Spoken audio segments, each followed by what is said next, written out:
10:30 at WYAP Radio. Do anything. Do anything like this in Pittsburgh. How long ago? About at least a year. In first grade. No. I don't know. We formed about a year ago with different members. And, as I recall, played a fascinating performance at Chatham, which... Inspiring. Yes, especially to the jocks and the Chatham girls they picked up, and the puke, definitely. Yeah, That's another story, gang. One which you may have heard and may not have heard. But anyway. Isn't that where you met the Revlon girls? So this is going to be a record then? Definitely, or possibly? Yeah, as soon as we get all the donations to press it, I expect people to start calling in pretty soon. It's pledge time, people. I think you've got something here. I really do. What? I don't know. But no, you have got something here. With us in the studio is Johnny Angola, Bill Wilson, and what is your name again? I'm off. Mark Brown. Mark Brown. Remember that name. Remember that name, and don't you forget it, folks. Because you'll hear it around. And John Mark. You're the three on the record, or what is the lineup on the record? We are. Just the three of you. Yep, just us. Sounds good. Where was it recorded? Well, Blue Diamond Studios. Down in Canonsburg. Right. Yeah, far away. I've heard a lot about the place. But really, that's all irrelevant. Why? What we should do is talk about what the record's about, you know. That's what people in Pittsburgh don't do, you know. They listen and This is true. They sit back and they say, wow, this was produced by Brian Eno, or not produced by Brian Eno.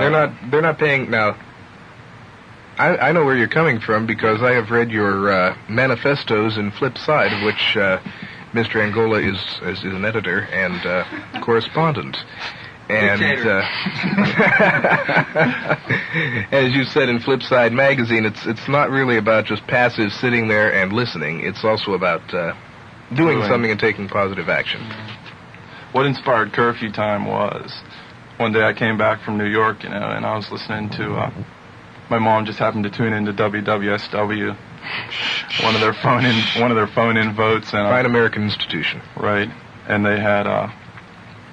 the question was, would you favor a 10 p.m. curfew for under 18-year-olds? And the vote came into like 2,000 to 200 in favor of it. Well, certainly. Well, you know what kind of people listen to WWSW. Right. Now, I'm sure people that want to control me and shut me up. I'm sure that if 96 Kicks ran that poll, you would have a very different... What they say when they do these... Yeah, but the kids don't have the power.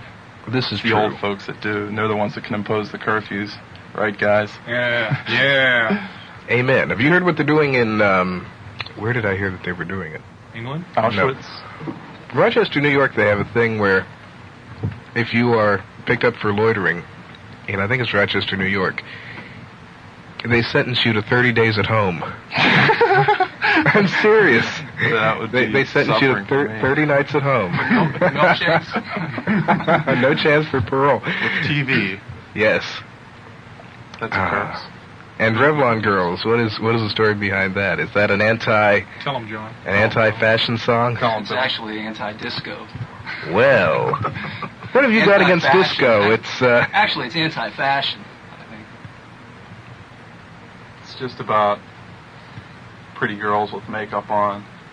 You know, the whole plastic scene. Yeah, it's what's underneath, though, that...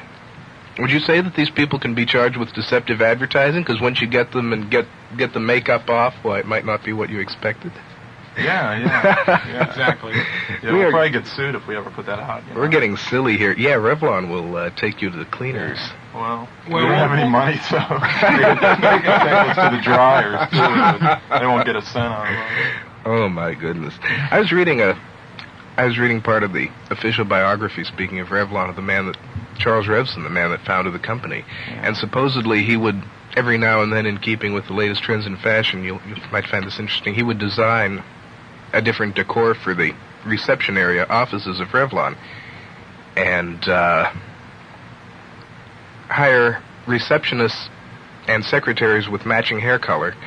And then when he changed the color of the reception room, he'd fire the secretaries and get a new batch with the right hair color.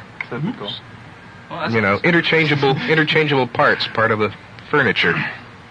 Anyway, I understand that you are planning, is this off the record or is this on the air? That you're planning to Well, yeah. split for the... You don't want this on the air? We won't say it. Everything's off the record with us. All right, because I was going to ask what that's going to mean to the future of the shut-ins. Oh, well, we're already broke up. There you go, folks. Spending all this Little valuable... maybe anyone knows. We're spending all this valuable airtime interviewing a bunch of bums who've already broken up, and we're trying to hype them on this radio but that's show. all irrelevant, you know. It's a little bit of history, though. Statement has been made. Right. I We was- spent $250 recording that, so... We're really, in a sense, not broken up, but, we want our fans to know that we are. It makes us more popular, you see. Yeah, you can now be the legendary shut-ins. Yeah. You missed them, folks, right? That's what a lot of McLaren's bit was, Have the Sex Yeah. Pistols do a couple of gigs and then hide them away, and the legend grows and grows and grows and grows. Yeah. Well, we would have played here, but no one would have let us play. We That's- tried. That is a Various big... conspiracies prevented us from playing. That's one of the biggest problems here in Pittsburgh. There is nowhere to give a struggling new young band a break, especially Some money. a band of this particular nature. No one wants to hear it. And this is People want to something hear that- it, but people don't People want to hear it, but the people that are in a position to make it available, Yeah, the idiots. that's nasty. I like idiots. the idiots at Antonino's, they blew it. Oh, you're going to get it now. Who else? Opinions expressed on this radio program are those of the individuals who are speaking on this program and not necessarily those of this radio station. And I'm saying it right now. Me. Let's listen now to Revlon Girls, okay? Let's see. Okay, is that the right... I am really not together tonight at all myself. Well, neither are we. Let's try this. In a minute now, you should be hearing some music.